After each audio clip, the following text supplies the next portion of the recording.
दोस्तों हमारे चैनल दर्पण ज्ञान सागर में आप सभी का स्वागत है। मित्रों, एक बार माता पार्वती भगवान शिव से कहती हैं, प्रभु मैंने पृथ्वी लोक पर अक्सर देखा है कि कुछ स्त्री पुरुष अपनी गरीबी और दुख मिटाने के लिए लक्ष्मी का पूजन तरह तरह से करते हैं, वहीं तरह तरह के फूल अर्पित करते हैं, मगर कुछ स्त्री पुरुष तो धनवान हो जाते हैं और उनके दुख दूर हो जाते हैं। वहीं कुछ स्त्री पुरुष और ज़्यादा गरीब हो जाते हैं और उनका दुख और भी बढ़ जाता है। मेरी समझ में ये नहीं आता कि पूजा तो सभी करते हैं, मगर फल सभी को एक जैसे क्यों नहीं मिलते। तो भगवान शिव कहते हैं, पार्वती, जो स्त्री पुरुष लक्ष्मी का पूजन विधि विधान से करते हैं एवं जो फूल लक्ष्मी को सबसे ज़्यादा प्रिय है यानी पसंद है, वो ही फूल लक्ष्मी को अर्पित करते हैं, तो निश्चित ही लक्ष्मी प्रसन्न हो जाती हैं और ऐसे स्त्री पुरुष को धनवान कर देती हैं। इस प्रकार जो भी स्त्री पुरुष लक्ष्मी के प्रिय फूल को उनको अर्पित करते हैं, वो धनवान हो जाते हैं और उनका दुख दूर हो जाता है। और वहीं जो स्त्री पुरुष लक्ष्मी को प्रिय फूल अर्पित नहीं करते, उन्हें कोई दूसरा फूल अर्पित करते हैं एवं पूजा विधि विधान से नहीं करते, तो ऐसे स्त्री पुरुष और ज़्यादा गरीब हो जाते हैं और उनके जीवन के दुख और बढ़ जाते हैं। फिर माता पार्वती कहती हैं, प्रभु आपकी बात सुनकर के मेरे मन में दो प्रश्न उठने लगे हैं, आप इनका उत्तर बता कर के मेरे मन को संतुष्ट करने की कृपा करें। तो भगवान शिव कहते हैं, पार्वती ठीक है, तुम अपने दोनों प्रश्न बताओ, मैं तुम्हें तुम्हारे दोनों प्रश्नों के उत्तर बता कर के संतुष्ट करने का पूरा प्रयास करूँगा। तो माता पार्वती कहती हैं, प्रभु मेरा पहला प्रश्न है, लक्ष्मी पर कौन सा फूल चढ़ाने से गरीबी और दुख दूर हो जाते हैं। मेरा दूसरा प्रश्न है, लक्ष्मी का पूजन कैसे करना चाहिए। फिर भगवान शिव कहते हैं, पार्वती तुम्हारे दोनों ही प्रश्न बहुत ही महत्वपूर्ण हैं। निश्चित ही जो भी स्त्री या पुरुष इन दोनों प्रश्नों से प्राप्त ज्ञान को अपने जीवन में उतारता है, निश्चित ही लक्ष्मी की कृपा उस पर बनी रहती है। भाग्य की देवी हमेशा उस पर कृपा करती है और उसके जीवन के सारे दुख दूर हो जाते हैं। अब मेरा तुमसे इतना ही कहना है कि मैं तुम्हें तुम्हारे दोनों प्रश्नों के उत्तर एक छोटी सी कहानी के माध्यम से दूंगा, जिससे तुम्हारी समझ में ठीक से आ सकें। इसलिए मैं जब तक कहानी सुनाऊं, तुम कहानी को पूरा और ध्यान से सुनना, क्योंकि आधी अधूरी कहानी सुनने से हमेशा आधा अधूरा ही ज्ञान प्राप्त होता है, जो जीवन में कभी काम नहीं आता। फिर माता पार्वती भगवान शिव को वचन देती हैं कि आप जब तक कहानी सुनाएंगे मेरा मन कहीं और नहीं जाएगा, मैं कहानी को पूरा और ध्यान से सुनूंगी। आप कहानी को शुरू कीजिए। तो मित्रों, कहानी शुरू करने से पहले मेरा आप सभी से अनुरोध है कि आप हमारी कहानी में खो जाएं। उससे पहले आप हमारे चैनल को सब्सक्राइब करके बेल आइकन अवश्य दबा लें, जिससे हमारी हर वीडियो का नोटिफिकेशन सबसे पहले आप तक पहुंच सके और आप हमारी वीडियो से प्राप्त ज्ञान को अपने जीवन में उतार सकें और उसका लाभ उठा सकें। तो आइए कहानी शुरू करते हैं। भगवान शिव कहते हैं, पार्वती किसी नगर में एक साहूकार रहता था। उसकी एक बेटी थी। वो रोजाना घर के सामने लगे पीपल के पेड़ पर जल चढ़ाती थी। उस पीपल में लक्ष्मी जी का वास था। एक दिन उसी पीपल के पेड़ से लक्ष्मी जी प्रकट हो गईं और साहूकार की बेटी से बोली, बेटी मैं तुझसे बहुत प्रसन्न हूँ, इसलिए तुझे सहेली बनाना चाहती हूँ।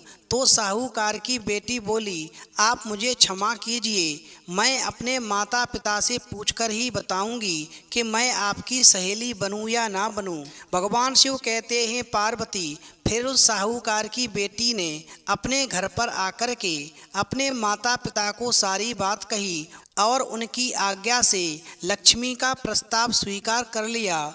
इस तरह वो दोनों सहेलियां बन गईं।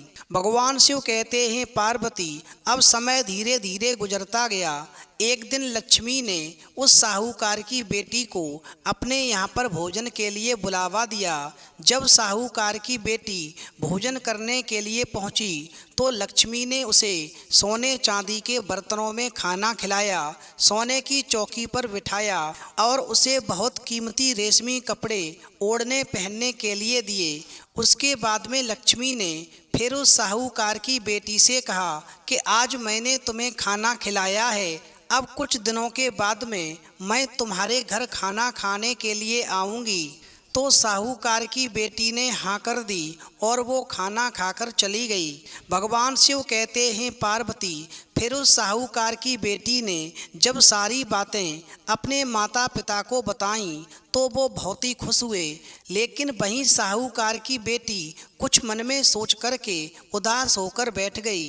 तो साहूकार ने उदासी का कारण पूछा तो उसकी बेटी बोली, लक्ष्मी का वैभव बहुत बड़ा है, मैं उन्हें कैसे संतुष्ट कर सकूंगी। वो हमारे यहाँ पर खाना खाने के लिए आएंगी, पता नहीं हमारा खाना उन्हें पसंद आएगा या नहीं आएगा। भगवान शिव कहते हैं पार्वती, फिर तो ऐसी बात सुनकर के साहूकार ने अपनी बेटी से कहा, बेटी चिंता मत करो, घर की जमीन को अच्छी तरह से लीपना और अपनी पूरी श्रद्धा से रूखा सूखा जैसा भी भोजन बने लक्ष्मी को बहुत ही प्रेम से खिला देना।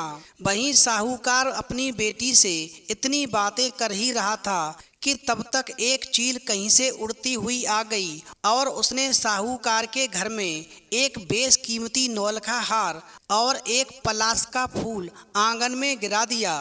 भगवान शिव कहते हैं पार्वती, फिर तो उस फूल और कीमती हार को देख कर के साहूकार की बेटी खुश हो गई। उसने अपने पिता की बात मानी और घर को सुंदर तरीके से सजाया, जमीन की सफाई लिपाई की।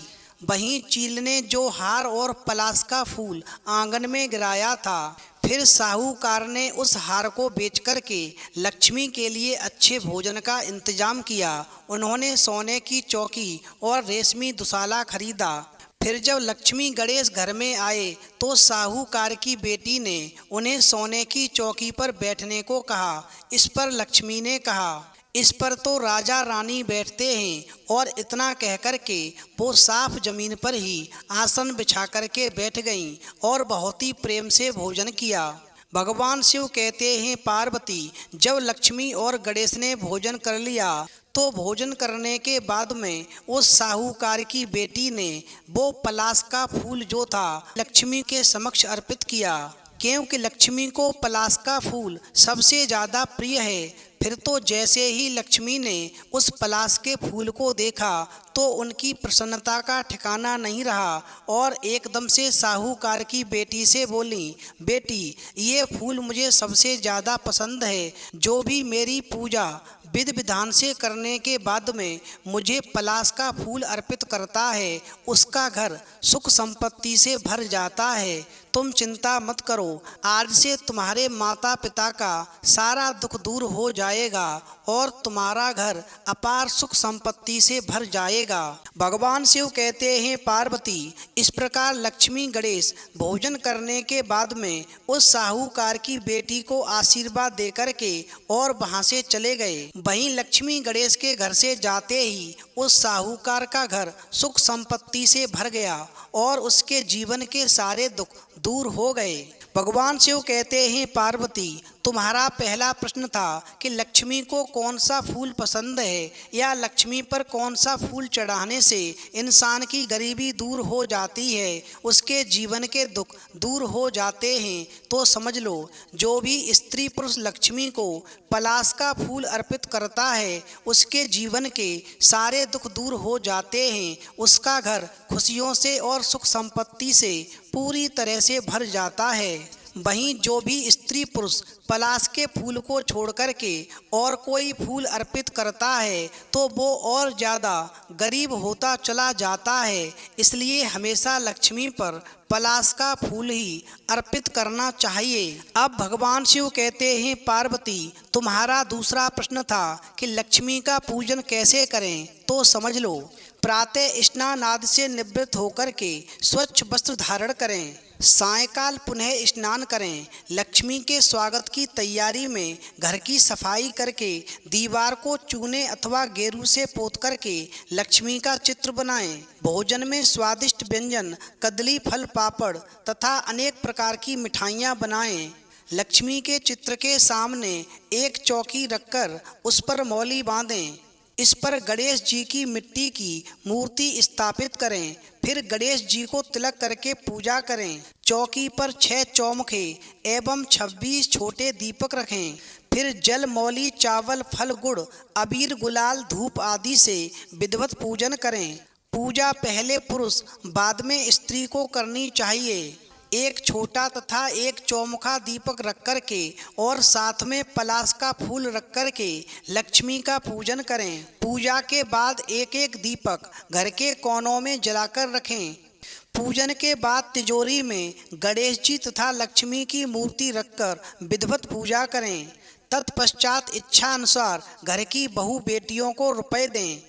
लक्ष्मी पूजन रात के 12 बजे करने का विशेष महत्व है। इसके लिए एक पाट पर लाल कपड़ा बिछाकर उस पर एक जोड़ी लक्ष्मी तथा गणेश जी की मूर्ति रखें। समीपी 100 रुपये, सवा सेर चावल, गुड़ और 4 केले, मूली, हरी ग्वार की फली तथा 5 लड्डू रख कर के लक्ष्मी गणेश का पूजन करें। साथ ही पलाश के फूल अर्पित करें। दीपकों का काजल सभी स्त्री पुरुष आँखों में लगाएं।